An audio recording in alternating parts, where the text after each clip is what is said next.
Workshop technicals में आप सभी को नमस्कार। आज हम सरफेस फिनिश के ऊपर डिस्कस करेंगे। ये सरफेस फिनिश होता क्या है, इस सरफेस फिनिश को कैसे सिंबलाइज किया जाता है और सरफेस फिनिश को हम कैसे चेक करते हैं, इसके ऊपर हम डिस्कस करेंगे। तो सबसे पहले बात करते हैं सरफेस फिनिश होता क्या है। आप कोई भी ऑब्जेक्ट का सरफेस अगर देखेंगे तो उस सरफेस पे अगर वो मशीनिंग से हुए हैं तो मशीनिंग का जो कटर चलते हैं उसके बाद एक अपना वह छाप छोड़ता हुआ चला जाता है, या अनमशीन्ड भी रहेंगे तो भी उसमें कुछ ना कुछ ज्योमेट्री रहेंगे, चाहे वो पिक हो चाहे वैली हो। तो इस तरह से वेवीनेस भी हो सकते हैं, तो इस तरह से ज्योमेट्री फॉर्म होंगे। तो वह जो ज्योमेट्री है, फॉर्मेशन जो हुए हैं, उसी को हम सरफेस फिनिश कहते हैं।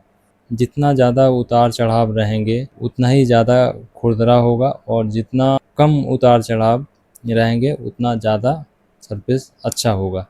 अभी ये सामने में एक रखे हुए हैं शाफ्ट की ड्राइंग है ये। इसमें ऊपर में आप देख सकते हैं यहाँ पे 1.6 का मशीनिंग सिंबल दिया है। ये सिंबल मशीनिंग कहलाता है, मतलब हमें इस ओडी के ऊपर में मशीनिंग करना है। इस सिंबल से हम इसे सिंबलाइज करते हैं, और ऊपर में जो नंबर लिखे हैं ये दर्शाता है कि उसमें सरफेस फिनिश कितना का होना चाहिए, कितना होना चाहिए। अगर यहाँ पे 1.6 के जगह पे अगर 0.8 होता तो 1.6 से 0.8 और बेहतर सरफेस फिनिश होता। अगर 1.6 के जगह पे अगर 3.2 होता तो इससे खुरदरा सरफेस फिनिश होता। यानी कि हम अगर जितना नीचे जाएंगे नंबर से तो वह फिनिश और अच्छा होता जाएगा, और जितने हम नंबर पे ऊपर जाएंगे उतना सरफेस फिनिश खुरदरा होता जाएगा। यह एक जॉब है, इस पे आप देख सकते हैं इसका सरफेस पे इस तरह से वैली पिक्स बने हुए हैं। ये कटर जब चला है मशीनिंग समय में तो अपना छाप छोड़ते हुए गया है। तो ये जो सरफेस पे जो टेक्सचर आ गया है, इसी जियोमेट्री को हम सरफेस फिनिश बोलते हैं। ये उतार चढ़ाव जितना ज़्यादा होंगे वो सरफेस फिनिश उतना ख़राब होगा, और उतार चढ़ाव जितना कम होंगे सरफेस फिनिश उतना बेहतर होगा। हम जब भी जॉब को मशीनिंग करेंगे तो मशीनिंग करने के बाद हमारा सरफेस पे जितना रिक्वायर्ड है उतना अचीव हुआ कि नहीं, यह कैसे पता लगाएंगे। तो इसे पता लगाने के लिए दो तरीके हैं। पहला है, हम सरफेस कंपैरेटर से कंपेयर कर सकते हैं कि हमारा सरफेस उतना आया है कि नहीं। दूसरा तरीका है सरफेस रफनेस टेस्टर से देखना, उसे हम प्रोफाइलोमीटर भी कहते हैं। अभी हम आपको दोनों दिखाएंगे, उससे हम कैसे पता लगाते हैं वो देखेंगे। यह सरफेस कंपैरेटर है, इसमें अलग अलग मशीनिंग प्रोसेस में सरफेस फिनिश को इंडिकेट किए गए हैं। यहाँ पे आप देख सकते हैं ये मिलिंग के लिए है, ये वर्टिकल मिलिंग है, ये हॉरिजॉन्टल मिलिंग है।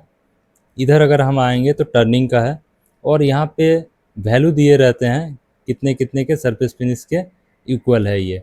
यहाँ पे देखिए 0.4 है, फिर 0.8 है, 1.6 है, 3.2 है, 6.3 है, 12.5 है। तो इस तरह से यहाँ पे वैल्यू दिए हैं कि इसके इक्वल ये सरफेस फिनिश है। इस तरह से इधर आप देखेंगे तो यहाँ पे और फाइन सरफेस दिए हुए हैं। तो हमें इससे कंपेयर करके देखना रहता है आइटम को या जॉब को कि इसके बराबर वो है कि नहीं, कौन से सरफेस के साथ में वो मैच कर रहे हैं, ये हमें देखना रहता है। ये आप जो देख रहे हैं इसे हम प्रोफाइलोमीटर बोलते हैं। अभी हम यूज करके देखेंगे इससे किस तरह से रीडिंग लिए जाते हैं। हम जब भी प्रोफाइलोमीटर को यूज करेंगे सबसे पहले हमें कैलिब्रेट करना ज़रूरी होता है कि हमारा जो प्रोफाइलोमीटर का रीडिंग है वो सही आ रहा है या नहीं। तो ये एक कैलिब्रेशन का ब्लॉक दिए रहते हैं। इस ब्लॉक में एक सरफेस दिए गए हैं, इस सरफेस का सरफेस फिनिश यहाँ पे दिए रहते हैं। एग्जाम्पल के तौर पे यहाँ पे आप मेरे हाथ में जो ब्लॉक देख रहे हैं इसका सरफेस फिनिश 3.0 है।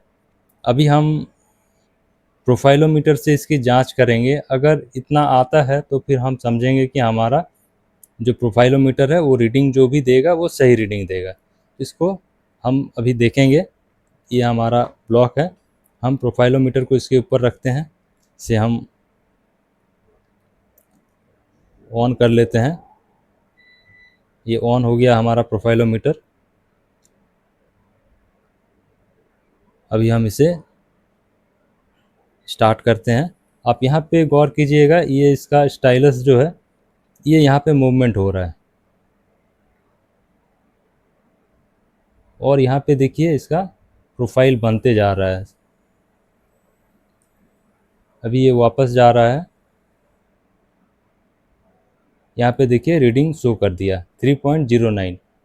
तो हमारा जो सरफेस का फिनिश दिए हुए हैं वो 3.0 है, हमारा 3.09 आ रहा। तो हम मान सकते हैं कि हमारा जो सरफेस टेक्सचर मशीन है या प्रोफाइलोमीटर जो है उसका रीडिंग सही है, कैलिब्रेटेड है। अब हम इस मशीन के द्वारा एक सरफेस को चेक करके देखेंगे उस पर सरफेस फिनिश कितना आ रहे हैं। अभी हमने एक मशीन किए हुए प्लेट यहाँ पे रखे हैं, इसकी ऊपरी सतह पर मशीनिंग किए हुए हैं। इसका सरफेस फिनिश क्या आएंगे हम इस प्रोफाइलोमीटर से इसको चेक करेंगे। सबसे पहले इस प्रोफाइलोमीटर को यहाँ पे रखते हैं। अब इसे हम चलाएंगे, इसका सामने में जो स्टाइलस है ये मूवमेंट होगा, और इसी मूवमेंट के बाद हमें इसका सरफेस फिनिश पता चलेंगे। तो मैं अभी इसे स्टार्ट करता हूँ। ये स्टार्ट कर दिया हमने, देखिए यहाँ पे स्टाइलस में मूवमेंट शुरू हो चुके हैं, और इसका सरफेस का जो भी पिक वैल्यू है उसके हिसाब से जो भी प्रोफाइल बन रहे हैं वो यहाँ पे इंडिकेट हो रहे हैं।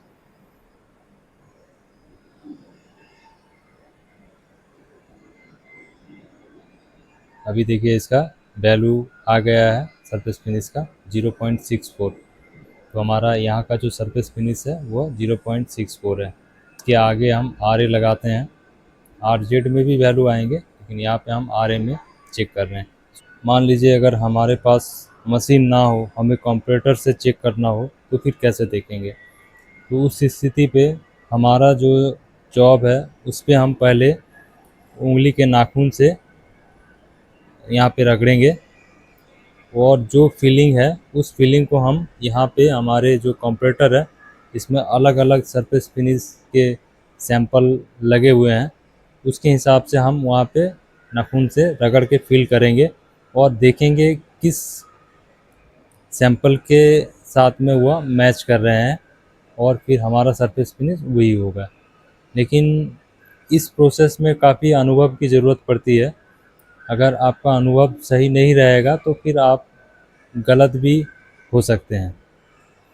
हमें अगर एक्यूरेसी में जाना होगा तो फिर हमें प्रोफाइलोमीटर से ही चेक करना रहता है। अब हम जानेंगे कि हमारे जो भी जॉब बनते हैं उस जॉब पे मशीनिंग होते हैं, तो मशीनिंग के बाद सरफेस फिनिश का इम्पोर्टेंस क्या है, क्यों सरफेस फिनिश दिए जाते हैं और क्यों उसे अचीव करना होता है।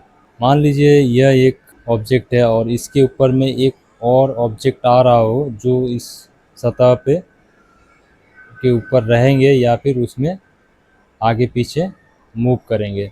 तो अगर इस ऑब्जेक्ट का सरफेस सही नहीं होगा, अगर खुरदरापन ज़्यादा रहेगा तो उसमें फ्रिक्शन ज़्यादा होंगे, और फ्रिक्शन अगर ज़्यादा होंगे तो फिर उसमें उस स्थिति में वह ज़्यादा दिनों तक नहीं टिकेंगे, वो जल्दी ख़राब हो जाएंगे। इस शाफ्ट के द्वारा हम सरफेस फिनिश का इम्पोर्टेंस समझते हैं। मान लीजिए इस आउटर डाया में कोई बेयरिंग आ रहा है, तो उस स्थिति में इस आउटर डाया का जो सरफेस है वह बेयरिंग के इनर रेस के सरफेस के साथ में कांटेक्ट में रहेंगे। तो अगर सरफेस अच्छा है तो फिर हमारा पूरी सरफेस कांटेक्ट आएगा वहाँ पे, और अगर यह फेस खुरदरा रह गया तो फिर हमें वहाँ पे सरफेस कांटेक्ट ना मिल के वहाँ पे पॉइंट कांटेक्ट में मिलेंगे।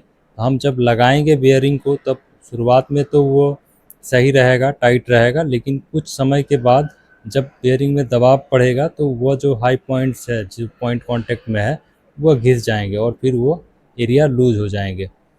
उम्मीद है इस वीडियो में आप लोगों को बहुत सारी सरफेस फिनिश से रिलेटेड जानकारियाँ मिले होंगे। अगर वीडियो अच्छी लगे तो वीडियो को लाइक ज़रूर करें, अपने दोस्तों के साथ शेयर करें, और चैनल को सब्सक्राइब करना ना भूलें क्योंकि इस चैनल पे इस तरह के इन्फॉर्मेटिव वीडियोस आते रहते हैं। तो मिलते हैं किसी और इन्फॉर्मेटिव वीडियो में, तब तक के लिए धन्यवाद।